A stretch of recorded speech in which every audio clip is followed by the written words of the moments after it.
لبیک اللہم لبیک لا شریک لک لبیک ان الحمد والنعمت لک والملک لا شریک لک۔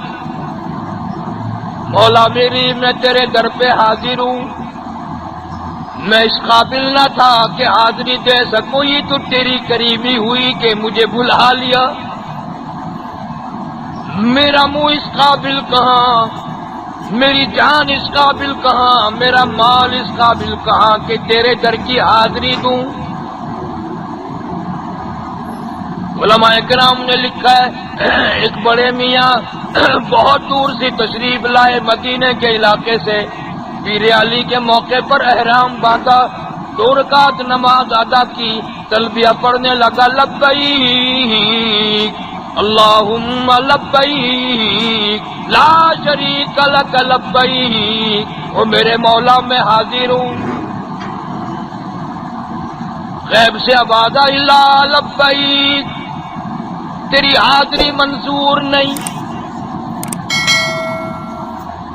بڑے میاں نے بھی سن لیا، کسی جوان نے بھی سنا۔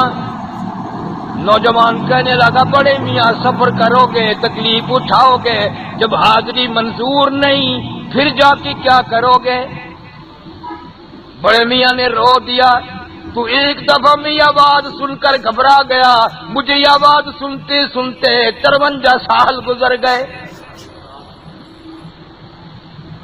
ہر سال جاتا ہوں یہی آواز سنتا ہوں لبیک، میں آواز لگاتا ہوں اللہم لبیک لا شریک لک لبیک، او میرے مولا او پروردگار میں حاضر ہوں۔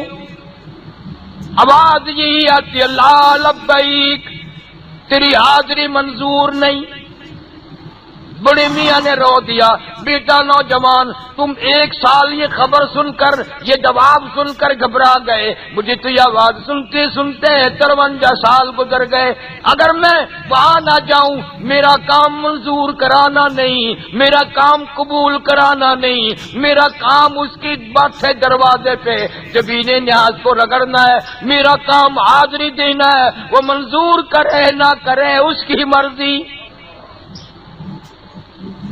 اگر وہاں منظور نہیں، میرے پاس 53 سال میں ایسا دروازہ کوئی نہیں سمجھ میں آیا جہاں جا کے منظوری کراؤں۔ لبیک اللہم لبیک، منظور ہو نہ ہو میں تو یہی صدا لگاؤں گا۔ غیب سے آواز آئی آج ہم نے تمہارے یکدم 54 حج قبول کر لیے۔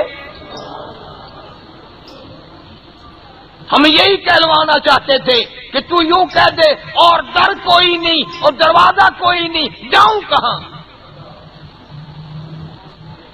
ساری زندگی گزر گئی، میرا کام حاضری دینا ہے، میرا کام پہنچنا ہے، میرا کام گلے میں کفن ڈال کے آ جانا ہے، منظور کرے نہ کرے اس کی مرضی۔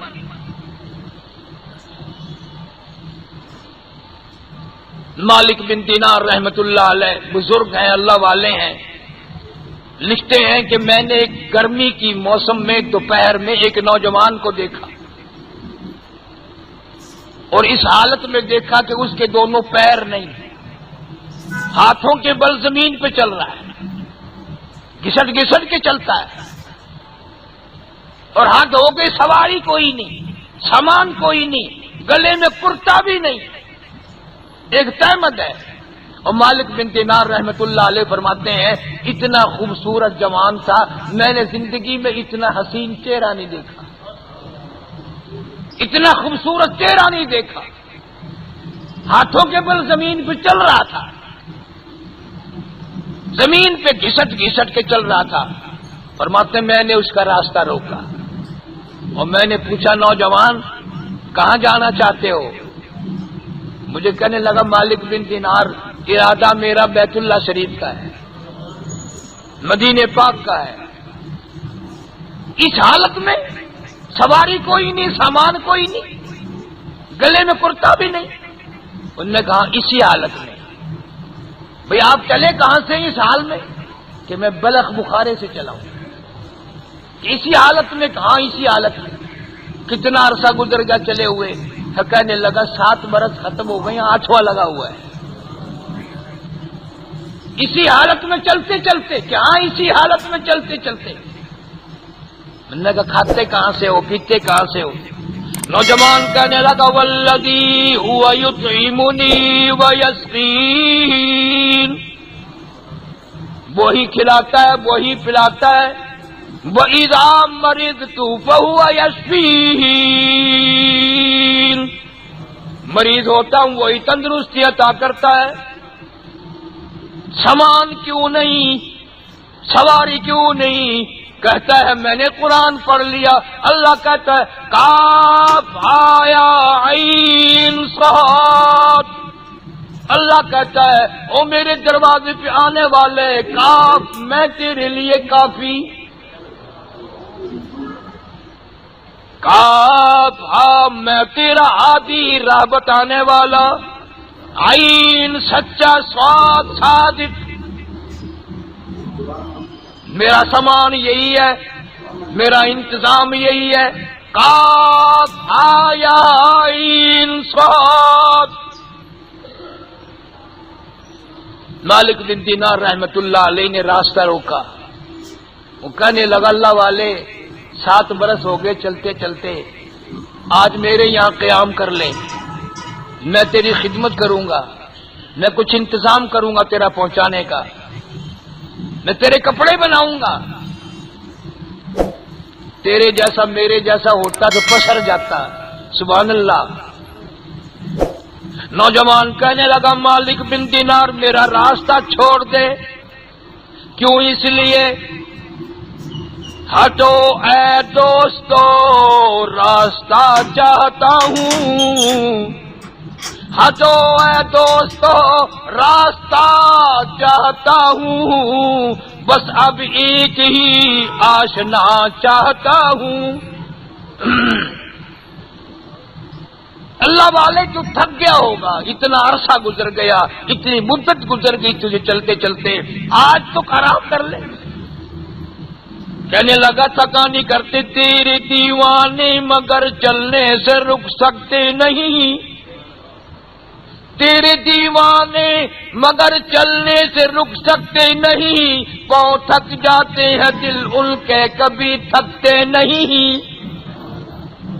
میرے سامنے تھکنے کا نام نہ لے، میرے ذہن میں تھکنے کی جگہ ہی نہیں، میں عشق میں چل رہا ہوں، اللہ رسول کی محبت میں چل رہا ہوں، میری رات اس میں گزرتی ہے، میرا دن اس میں گزر جاتا ہے، سوز و گداز میں چل رہا ہوں، میں تو عشق کے مزے میں نہ مجھے رات کا پتہ ہے نہ دن کا پتہ ہے نہ تھکاوٹ کا پتہ ہے، میں تو چلا ہی چلا جا رہا ہوں، اور منتظر ہوں اس گھڑی کا کب میں جا کر کے یوں کہوں کہ اے مدینے کے مہاجر سبز گنبد کے مکین، اے مدینے کے مہاجر سبز گنبد کے مکین، عرش ہے تیرے قدم کی فیض سے یہ سرزمین۔ او میرے آقا بڑا جلدی کر رہا ہوں، اسی حالت میں منٹوں کے حساب سے بھی ٹھہرنا نہیں چاہتا، مجھے انتظار ہے کب بیت اللہ میں جاؤں، کب بیت اللہ پہ میری نگاہ پڑے، اور کب میں یوں کہوں فی آیاتم بیناتم مقام ابراہیم،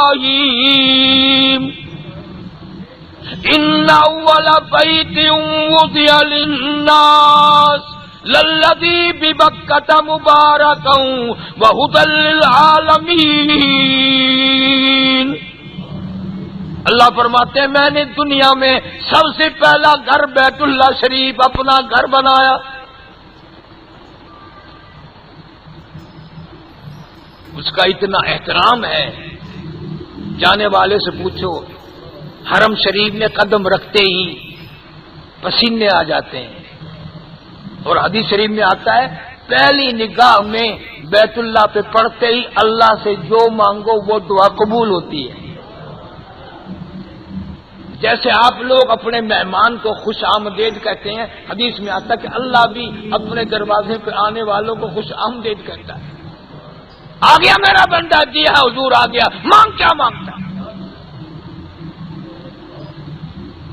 کیا چاہیے تجھے؟ کس لیے آیا ہے؟ میری رضا کے لیے آیا ہے، جنت کے لیے آیا ہے، عبادت کے لیے آیا ہے۔ اتنی تکلیفیں اٹھا کے خرچہ کر کے جو آیا ہے، مانگ لے کیا مانگ۔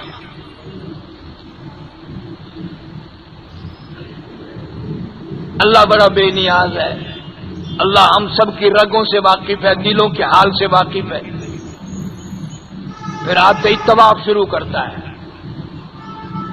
احرام بندھا ہوا ہے، حجر اسود کے سامنے کھڑا ہو کے کہتا ہے بسم اللہ اللہ اکبر وللہ الحمد۔ حدیث شریف میں آتا ہے کہ 40 فرشتے اس کے ساتھ ساتھ چلتے ہیں۔ جو وہ پہلے طواف میں دعا مانگتا ہے، اللہ پاک یوں فرماتے ہیں جیسے آپ لوگ اپنے مہمان کے ساتھ ملازم کو بھیجتے ہیں، باتھ روم بتا دو، چائے وائے کا انتظام کر دو، سونے کی جگہ بتا دو، بیٹھنے کی جگہ بتا دو۔ اللہ پاک فرشتوں کی جماعت ساتھ کر دیتے ہیں کہ یہ میرا مہمان ہے، جو یہ دعا مانگے اس پہ تم آمین کہتے رہو۔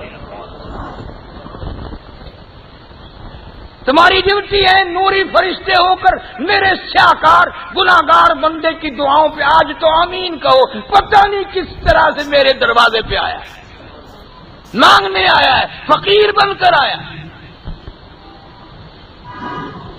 سر سے ننگا، پیروں سے ننگا، گلے میں کفن کی طرح کی چادر ڈالی ہوئی ہے، اور طواف کرتا ہوا پھر کہتا لبیک اللہم لبیک لا شریک لک لبیک ان الحمد والنعمت لک والملک لا شریک لک۔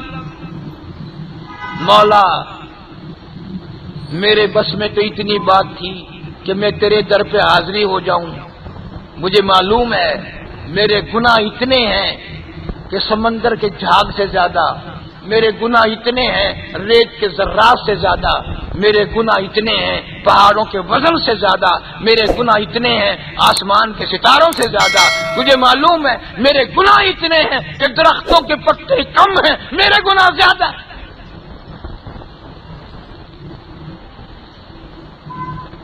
زمین و آسمان کا خلا میرے گناہوں نے پر کر دیا، میں بعد نہ آیا، جوانی ساری گزر گئی، نہ مجھے شرم آئی، نہ توبہ کی توفیق ہوئی۔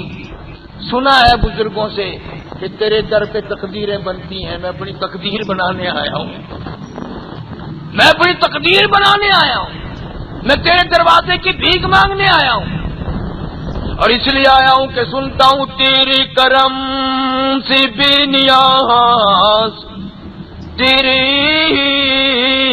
تیرے کرم سے بے نیاز، اور کون سی شے ملی نہیں، تیرے کرم سے بے نیاز، اور کون سی شے ملی نہیں، اور جھولی میری تنگ ہے پر تیرے یہاں کمی نہیں، جھولی میری تنگ ہے پر تیرے یہاں کمی نہیں، سربس وجود ہوں مگر عزم میں پختگی نہیں، سربس وجود ہوں مگر عزم میں پختگی نہیں، اور قائل بندگی تو ہوں قابل بندگی نہیں، قائل بندگی تو ہوں قابل بندگی نہیں، اور میرے مولا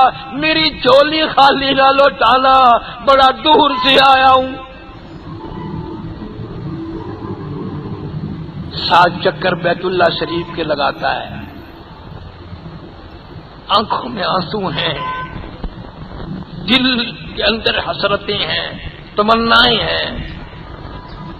اللہ پاک عالم الغیب ہے، فرمایا واللہ علیم بذات الصدور۔ او میرے بندے میں تیرے دلوں کے راز سے واقف ہوں، بھید سے واقف ہوں، مجھے معلوم ہے کیا تمنائیں لے کے آیا، کیا حسرتیں لے کے آیا، کیا دل میں ارادے لے کے آیا۔ تو آخر بندہ میں تیرا خدا، میں تیری ضروریات کو جانتا ہوں، پھر کہتا اللہم اغفر لی، اللہم اغفر لی، یا اللہ میری بخشش کے فیصلے فرما، یا اللہ میری بخشش فرما۔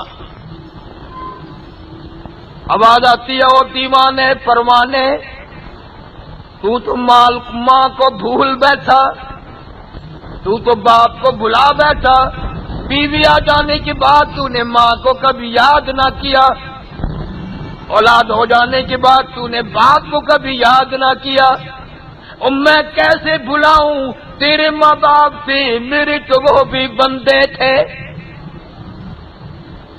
اور مجھے معلوم ہے کتنی محبتوں سے شفقتوں سے تجھے پالا، کتنی محنت تیری ساتھ کی، کتنی لگن تھی، ساری ساری رات کھڑی کھڑی پھرتی تھی، تجھے رونے بھی نہیں دیتی تھی،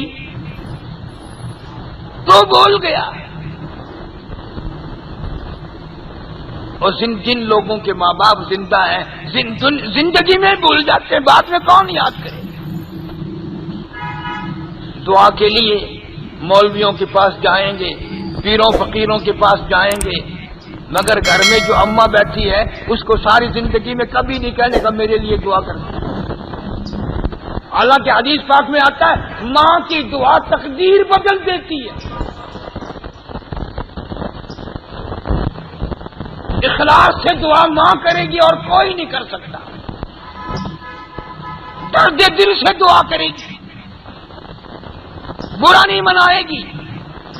تیری بیوی کے اترے ہوئے کپڑے پہنتی ہے، تیرے بچوں کے چھوڑے ہوئے ٹکڑے کھاتی ہے، ظالم پھر بھی کبھی دعا کے لیے نہیں کرتا، ادب نہیں کرتا، احترام نہیں کرتا، عزت نہیں کرتا۔ حدیث شریف میں آتا ہے جب بیٹا ماں کو ڈانٹتا ہے اور ماں کا دل ہلتا ہے، حدیث پاک میں آتا ہے اللہ کا عرش بھی ہلنے لگ جاتا ہے۔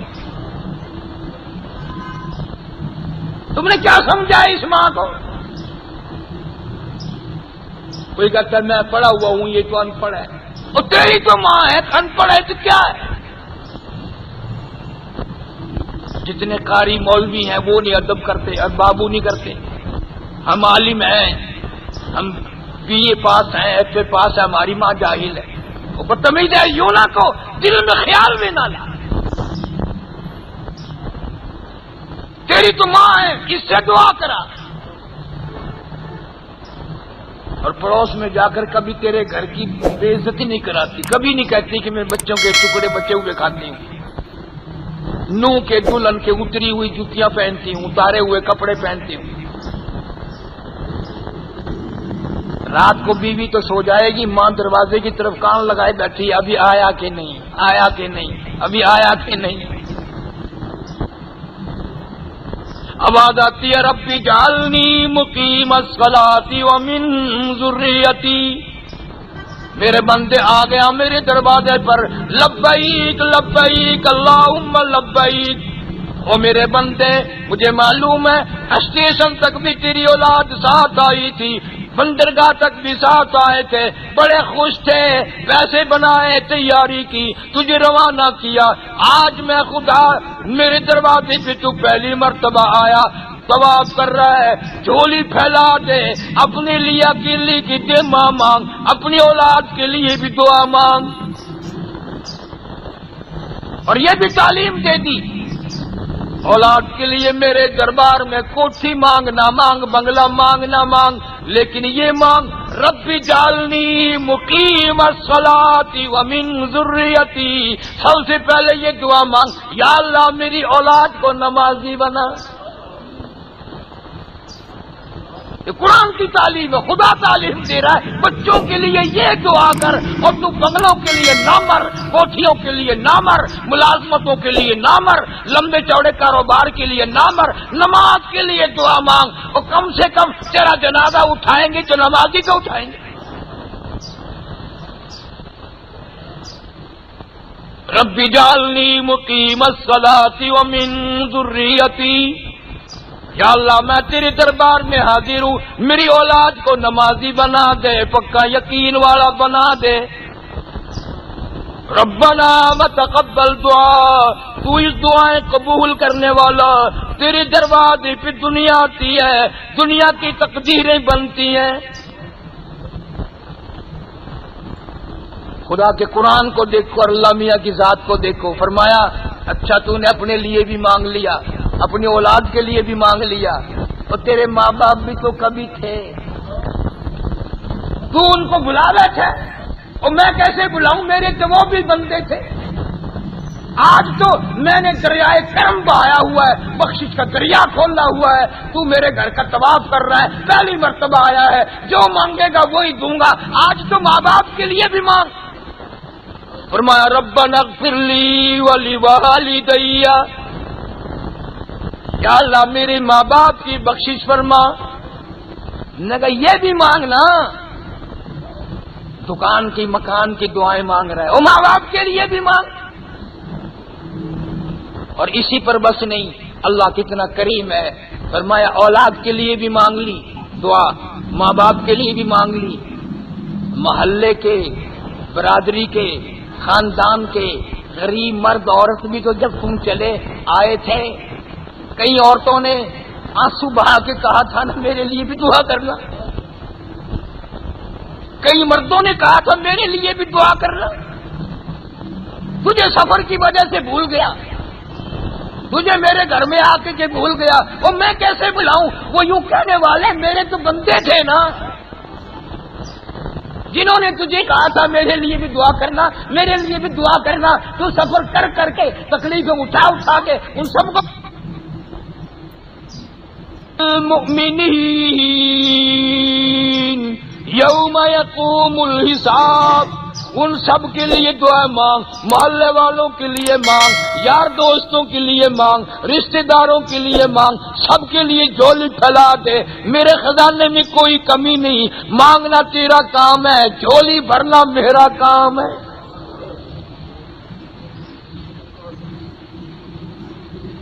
کیا مانگ، ہر چکر میں مانگ.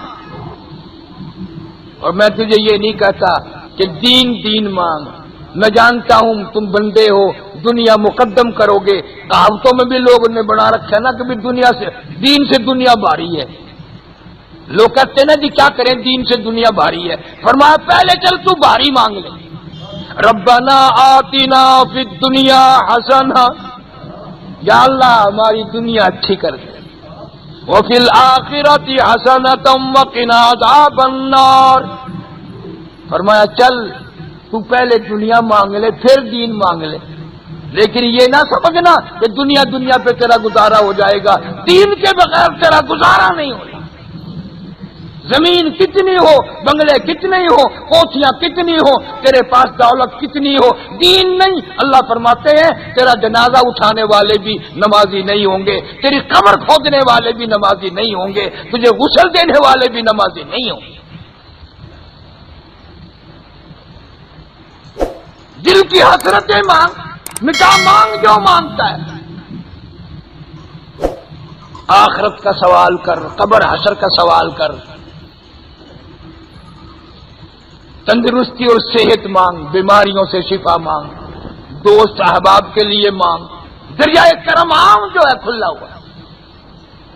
اور حدیث پاک میں آتا ہے کہ یوں گزرتے گزرتے رکن یعنی بیت اللہ کے ایک کونے کو رکن یمانی کہتے ہیں، اس پہ ہاتھ لا کے گزرنا تیرا کام ہے. 40,000 فرشتہ تیری دعاؤں پہ آمین کہتا چلے گا. 40,000 فرشتہ تیری دعاؤں پہ آمین کہتا ہوا چلے گا. اور اس یقین سے مانگ کہ اللہ سن رہا ہے، میں مانگ رہا ہوں، اس کے دروازے پہ کھڑا ہوں، اس کے قدموں میں کھڑا ہوں. حدیث پاک میں آتا فرمایا مدنی کریم صلی اللہ تعالی علیہ وسلم نے جب میرا بندہ غلاف کعبہ پکڑ کے دعا مانگتا ہے، اللہ یوں فرماتے ہیں میں سمجھتا ہوں میرا دامن پکڑ کے مانگ لیا. جب میرا بندہ مقام ملتزم پہ لپٹ کے میری چوکھٹ پکڑ کے مانگتا ہے، اللہ پاک فرماتے ہیں میں سمجھتا ہوں میرے در کی چوکھٹ پکڑ کے مانگ لیا.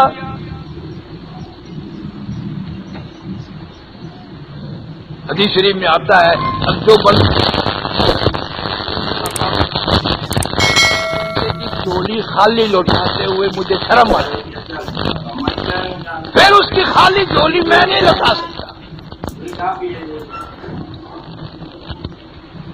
پھر مقام ابراہیم پہ 2 نفل پڑھ. سبحان اللہ. اس مقام پہ نفل پڑھ جہاں ابراہیم علیہ الصلوۃ والسلام نے کھڑے ہو کر بیت اللہ کی تعمیر کی تھی.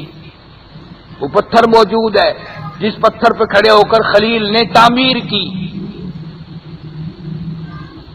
حدیث پاک میں آتا وہ پتھر ایسا تھا اس میں گو باندھنے کی، پیر باندھنے کی کوئی ضرورت نہیں تھی. ابراہیم علیہ السلام جتنا چاہتے تھے اونچا ہو جائے وہ خود بخود اونچا ہو جاتا تھا، اور چاہتے تھے جتنا نیچے ہو جائے وہ خود بخود نیچے ہو جاتا تھا. کتنا مقبول بندہ ہے، اللہ تعالیٰ منظور فرمائے. کتنی بابرکت جگہ ہے. حدیث شریف میں آتا ہے تو بیت اللہ شریف میں 1 نماز ادا کر، میں تیرے نام اعمال میں 1,00,000 نمازوں کا ثواب لکھتا ہوں، اور اگر جماعت کی پڑھے گا تو میں 27,00,000 نمازوں کا ثواب لکھتا ہوں. اتنی برکتوں سے مالا مال، نعمتوں سے مالا مال، نمازیں پڑھتا ہے. پھر اللہ پاک نے حکم دیا کہ اب زمزم پی لے، اور پینے کے بعد پھر زمزم کی بارش کی جگہ آ جا. یہ زمزم تمہیں ملا کیوں؟ کس کی وجہ سے ملا؟ کہاں سے ملا؟ کیوں ملا؟ سیدہ ہاجرہ علیہ السلام نے اللہ کی رضا کی خاطر تکلیف اٹھائی اور اتنا بڑا یقین کیا کہ آج کائنات میں اس یقین کے قریب سے بھی کوئی نہیں گزر سکتا. ابراہیم علیہ السلام کو اللہ پاک نے حکم دے دیا کہ اسماعیل علیہ السلام گود میں، حضرت ہاجرہ جوان ہے، چکیر میدان میں، لکو دک میدان میں، اس صحرا میں ان کو چھوڑ کے آ. تیرے جیسا ہوتا نا اللہ میاں کے ساتھ بھی حجت کرتا، کیوں چھوڑ آؤں گی، کیا فائدہ ہوگا، وہاں کیا کرے گی جنگل میں گئی. بس کیوں کے ساتھ ہی یوں ہو جاتا، سارے رگڑا آ جاتا. اللہ کا پیغمبر کوئی بھی ہو اللہ کی اجازت کے بغیر اپنے لبوں کو حرکت بھی نہیں دیتا. اتنا تازہ ہوتا ہے ابراہیم علیہ السلام پیغمبر بھی، کوئی نبی بھی ہو اللہ کے احکام کے سامنے اتنا غلام ہوتا ہے کہ وہ یوں بھی نہیں پوچھتا کہ یوں کر لوں کہ نہیں. اللہ نے حکم دے دیا. میرے خلیل ہاجرہ کو اسماعیل علیہ السلام کو گود میں دے کر وہاں چھوڑ کے آ جہاں میں کچھ کرنا چاہتا ہوں. ابراہیم علیہ السلام نے سیدہ ہاجرہ کو بٹھا دیا. گود میں اسماعیل علیہ السلام میں تھوڑی سی کھجوریں ہیں، ذرا سا پانی ہے، اور اللہ بھی تو بڑا بے نیاز ہے کہ نہیں؟ اللہ بڑا بے نیاز ہے.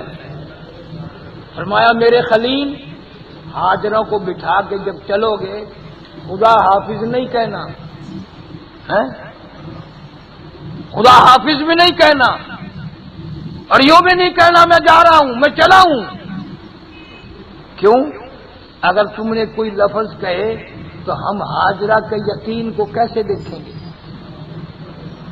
ہم نے ہاجرہ کا یقین دیکھنا ہے نا، میری ذات پہ کتنا اعتماد ہے، کتنا یقین ہے، اور تیرے اوپر یقین زیادہ ہے کہ میرے اوپر زیادہ یقین ہے. جنگل ہے، کوئی آبادی نہیں، کوئی پانی نہیں، کوئی چشمہ نہیں، کوئی کنواں نہیں، بستی نہیں، قریب قریب کوئی جگہ نہیں.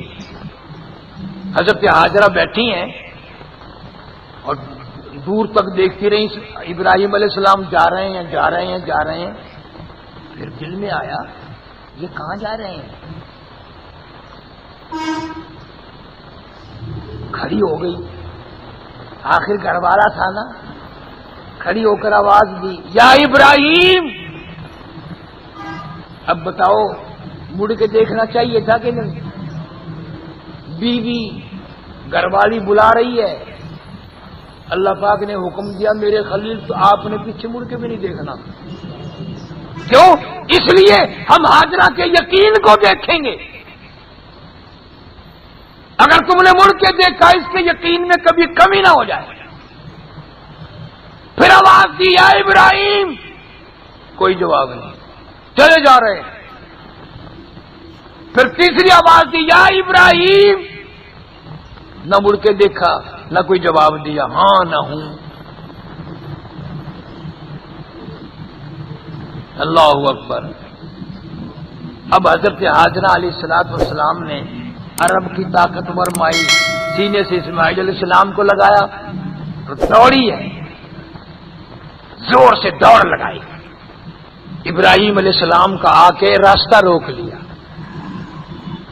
وہ کہنے لگی ابراہیم کہاں جا رہے ہو؟ اب تو بول پڑنا چاہیے تھا، لیکن اللہ کا حکم ہے، بولنا نہیں ہے۔ ہائے ہائے ہائے، گھر والی خوبصورت ہے، حسینہ ہے، جوان ہے، بچہ گود میں ہے، ابراہیم علیہ السلام جواب ہی نہیں دیتے۔ اندازہ لگاؤ حضرت ہاجرہ کے کلیجے پہ کیا بیتی ہوگی، پوچھ رہی ہے کیا بات ہوئی؟ آخر کار حضرت ہاجرہ نے رو دیا، خلیل خدا کے لیے میرا قصور بتاؤ۔ عرض کرنے لگی میرا قصور بتاؤ، میرا جرم بتاؤ، میری خطا بتاؤ، میں معافی چاہوں گی، معذرت کروں گی، میں اپنا گناہ کی معافی مانگوں گی، آپ سے بھی معافی مانگوں گی، اپنے اللہ سے بھی معافی مانگوں گی، میرا قصور بتاؤ۔ میں جوان عورت ہوں، میری گود میں یہ معصوم لگتے جگر، یہ نور نظر، دیکھو تو صحیح کتنا خوبصورت بچہ ہے، اندازہ لگاؤ جس کے ماتھے میں مدنی کریم صلی اللہ علیہ وسلم کی نور نبوت چمک رہی ہوگی، وہ بچہ کتنا حسین ہوگا۔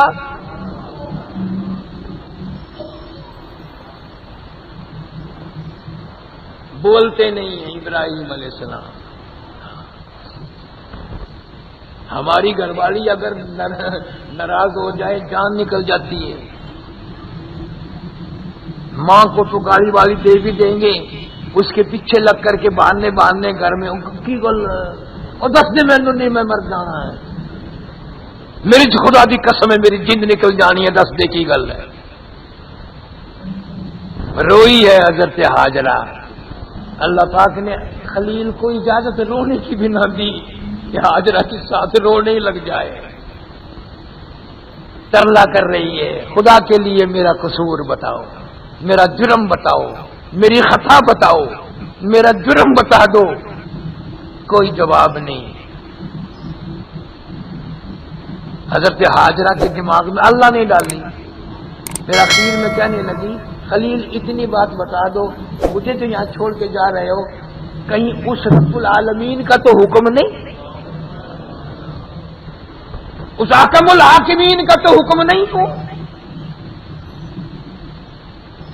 بس اللہ پاک نے اتنی اجازت دی خلیل کو کہ یوں سر کا اشارہ کر دے، یوں ہاں بھی نہیں کہا، ہاں بھی کہنے کی اجازت نہیں۔ واہ ہاجرہ، دو جان تیرے قدموں پہ قربان کر دوں، ساری دنیا کا مقدر تیرے بچے کے مقدر پہ قربان کر دوں، کتنا بڑا یقین۔ سر کا اشارہ دیکھ کے پھر تو چاہیے تھا نا کہ بچے کو گود میں لے کے وہیں بیٹھ جاتی، کہتی جاؤ اللہ حافظ، جب اس کا حکم ہے تو میں جانوں اور وہ جانے۔ پھر حضرت ہاجرہ نے دوڑ لگائی ہے، جہاں پہلے بٹھا کے آئے تھے وہیں جا کے بیٹھی ہے، اپنے قدموں کے نشان دیکھتی ہوئی وہیں جا کے بیٹھی ہے، اور کہنے لگی اگر اس کا حکم ہے آپ جائیں، میں جانوں رب جلیل جانے۔ پھر اس کے سپرد ہے سارا۔ دن گزر گئے، راتیں گزر گئی، کوئی نہیں، کچھ بھی تو نہیں، راستہ نہیں، کچھ نہیں۔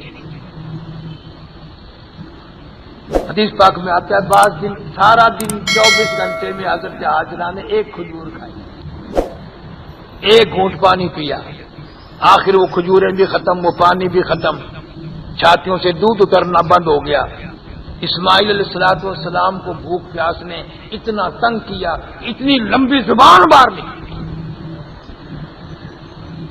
اب حضرت ہاجرہ پریشانی کے عالم میں دو پتھر کھڑے کیے، ایک پتھر کے اوپر چھاؤں کی، اسماعیل علیہ السلام کو اس پتھر کے نیچے لٹا کے، اور پھر اللہ والی نے ان پہاڑوں کے درمیان میں دوڑ لگائی ہے، کبھی صفا پہ چڑھتی ہے، کبھی مروہ پہ چڑھتی ہے، اور مڑ مڑ کے دیکھ رہی ہے اسماعیل علیہ السلام کی طرف بھی کہ مرنے والا تھا، پیر ہلا رہا کہ نہیں، کہیں مر تو نہیں گیا۔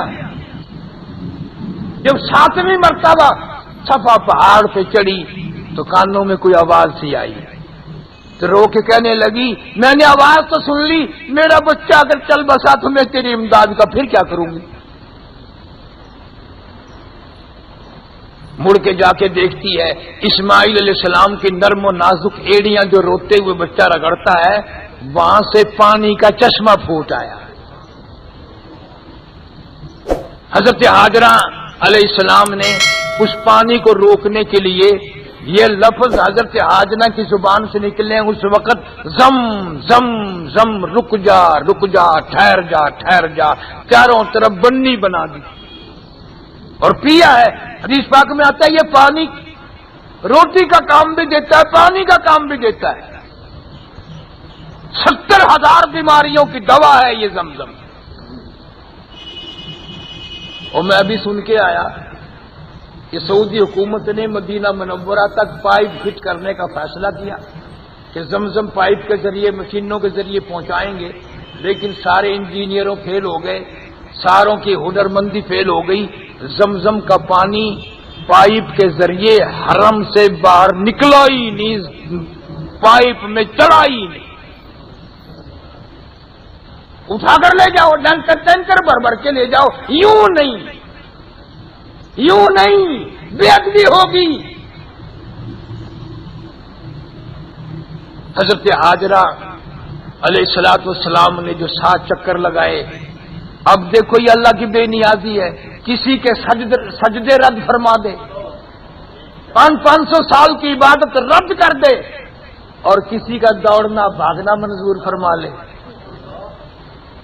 اور فرمایا ایسا منظور فرمایا میری ہاجرہ بے ساختہ پریشانی کے عالم میں، دکھ درد کے بچے کے دکھوں میں زبان نکلی ہوئی دیکھ کر آپ میری رحمت کو تلاش کرنے کے لیے جو پہاڑوں پہ دوڑتی رہی، مجھے اتنا منظور ہے، میں تیری رفتار منظور کرتا ہوں، تیرا بھاگنا منظور کرتا ہوں، تیرا دوڑنا منظور کرتا ہوں، اتنا منظور کرتا ہوں آج کے بعد کوئی نبی، کوئی رسول، کوئی پیغمبر، کوئی صحابی، کوئی غوث، کوئی قطب، کوئی ابدال جب تک تیری چال چل کے نہیں دکھائے گا، یوں دوڑتا لگائے گا، مجھے اپنی کبریائی کی قسم میں اس کا حج منظور نہیں کروں گا۔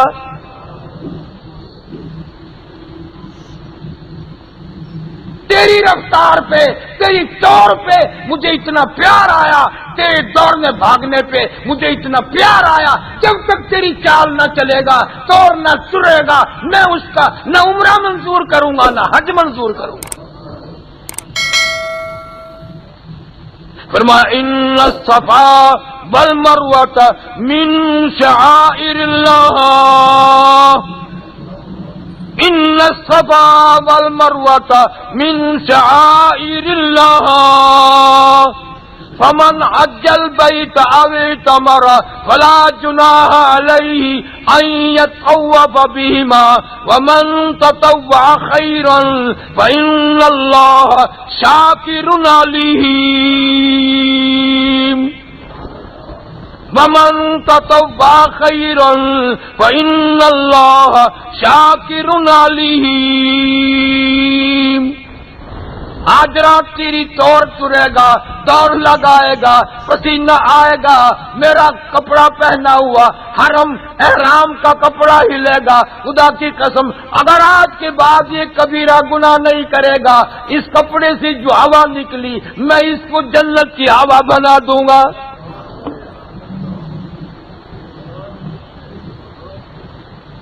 مانگنے والا بنو، میری رحمت کا کوئی ٹھکانہ نہیں۔ جو عشق میں چلے اور دوڑے ان سے پوچھو کتنا خزانہ ملتا ہے۔ مالک بن دینار رحمت اللہ علیہ فرماتے ہیں اسی سال میں بھی حج کے لیے گیا، مینا میں نے بہت بڑا مجمع لگا ہوا دیکھا، میں بھی بھیڑ میں سے جھانک کر اندر دیکھ کے دین سوچنے لگا دیکھو یہ کس چیز کو لوگ سارے دیکھ رہے ہیں. تو کہتے ہیں جب میں نے اندر جھانک کے دیکھا تو بیچ میں وہی نوجوان بیٹھا ہے, گلے میں کرتا نہیں ہے, سامان نہیں ہے, چاروں طرف لوگ کھڑے ہیں اور وہ یہ آواز لگا رہا ہے میرے پروردگار آج کوئی مہندے کی, چھترے کی, بکرے کی, اونٹ کی, گائے کی قربانی دے گا, کوئی اونٹ کی قربانی دے گا, کوئی کسی جانور کی قربانی دے گا, کوئی کسی کی قربانی دے گا. کہتا عرض کرتا الہی تجھے معلوم ہے میں تو تیرے دروازے کا فقیر, واللہ الغنی وانتم الفقراء, تو غنی ہے سارا جہان تیرے دروازے کا محتاج ہے, فقیر ہے سارا تیرے جہان کے تیرے سامنے تیرے دروازے کا گداگر ہے. دعا مانگ رہا یا اللہ میرے پاس بکرا نہیں, میرے پاس چھترا نہیں, میرے پاس پیسہ نہیں, مجھے معلوم ہے گائے نہیں, دمبا نہیں, میں خرید نہیں سکتا. میری تو یہ دعا ہے یا اللہ میرے پاس تو یہ میری اپنی جان ہے, میں اس کی قربانی دیا چاہتا ہوں, منظور فرما. یا اللہ میں تو اس جان کی قربانی دینا چاہتا ہوں. 8 برس میں تیرے دروازے پہ آیا ہوں, ننگا بھی ہوں, مالدار بھی نہیں, غریب مسکین ہوں, بس دعا تیرے سے یہ ہے میری قربانی منظور فرما. مالک بن دینار رحمت اللہ علیہ فرماتے ہیں میرے دیکھتے دیکھتے ایک آہ کھینچی, ایک چیخ ماری اور ساری دنیا کے بیچ میں سر رکھ کر جان دے دی. ساری دنیا کے بیچ میں سر رکھ کر اللہ کے سپرد اپنی جان کر دی. لوگوں نے کپڑے کی پرواہ نہ کی, سواری کی پرواہ نہ کی, عشق تھا, محبت تھی, ہاتھوں سے چل کر آیا تھا, گھسٹتا ہوا آیا تھا, آخر میں اپنی جان دے کے چلا گیا. آج ہم اچھے بھلے پاؤں چلنے والے, رمضان گیا تو نماز ختم, رمضان گیا تو تلاوت ختم, رمضان گیا تو خیرات ختم. ہم مرتے وقت کیا لے کے مریں گے؟ کون سی چیز اللہ کے حضور میں جا کے پیش کریں گے؟ معلوم آئندہ رمضان تک ہم میں سے کس کس کی موت آ جائے گی اور کون کون باقی رہے گا. اس لیے قرآن کریم اعلان کرتا ہے اذا جاء اجلها لا يستاخرون ساعة ولا يستقدمون.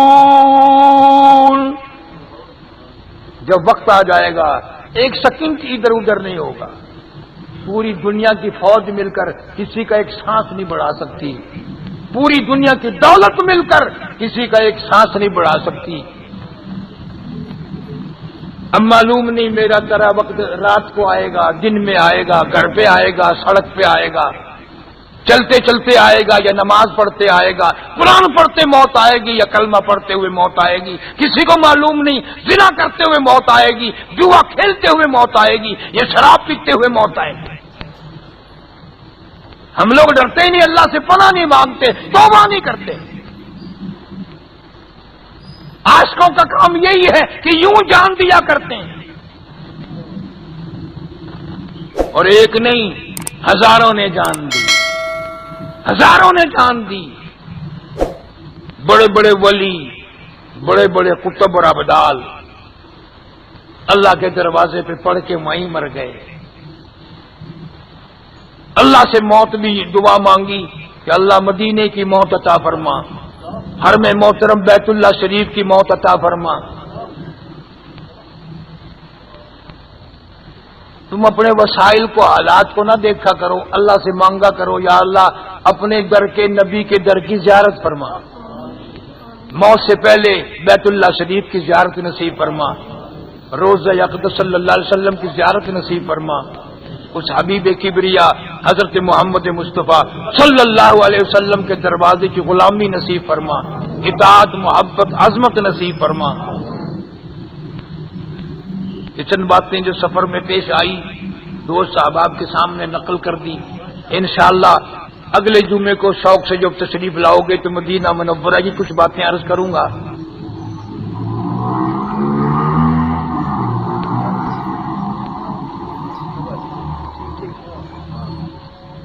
اللہ سبحانہ و تعالیٰ سے دعا فرماؤ اللہ پاک ساری امت کی پریشانیاں دور فرما.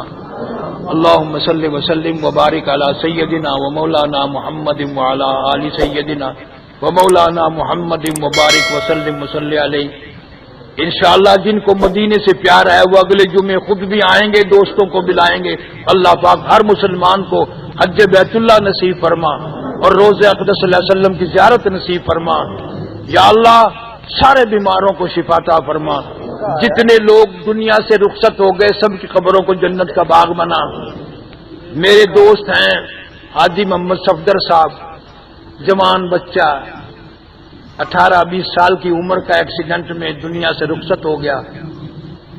اللہ تعالیٰ نوجوان مرحوم کی قبر کو جنت کا باغ بنا اور والدین کو صبر جمیل کی توفیق عطا فرما. سارے گھر والوں کو، چھوٹے بڑے رشتہ داروں کو استقامت عطا فرما. جتنے بھی مسلمان قبروں میں چلے گئے مرد عورت، یا اللہ سب کی بخشش کے فیصلے فرما. ہمارے والدین کی بخشش فرما، آبا و اجداد کی مغفرت فرما، دوست احباب خدمت گزاروں کی بخشش کے فیصلے فرما، مسجد مدرسے کے خدمت گزاروں کے لیے بخشش کے فیصلے فرما. یا اللہ اس مسجد کے خدمت گزاروں کے مال و جان میں برکت عطا فرما. یا اللہ تمام دوستوں کو شفا تندرستی عطا فرما. یا اللہ ہماری آخرت بھی اچھی فرما، دنیا بھی اچھی فرما، قبر حشر کا معاملہ آسان فرما، کلمے اور ایمان والی موت عطا فرما. ساری امت کو صراط مستقیم نصیب فرما. ہم سب کی اولاد کو اور سارے مسلمانوں کو، ساری امت کو نمازی بنا.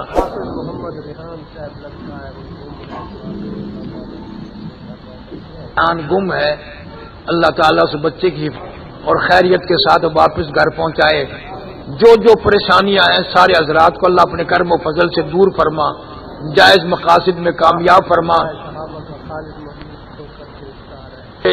سپاہی صحابہ کے یا دوسرے جو ناجائز گرفتار ہیں اللہ تعالیٰ سب کو رہا فرما اور سب کی مشکلوں کو آسان فرما، تلخیوں کو راحتوں سے تبدیل فرما.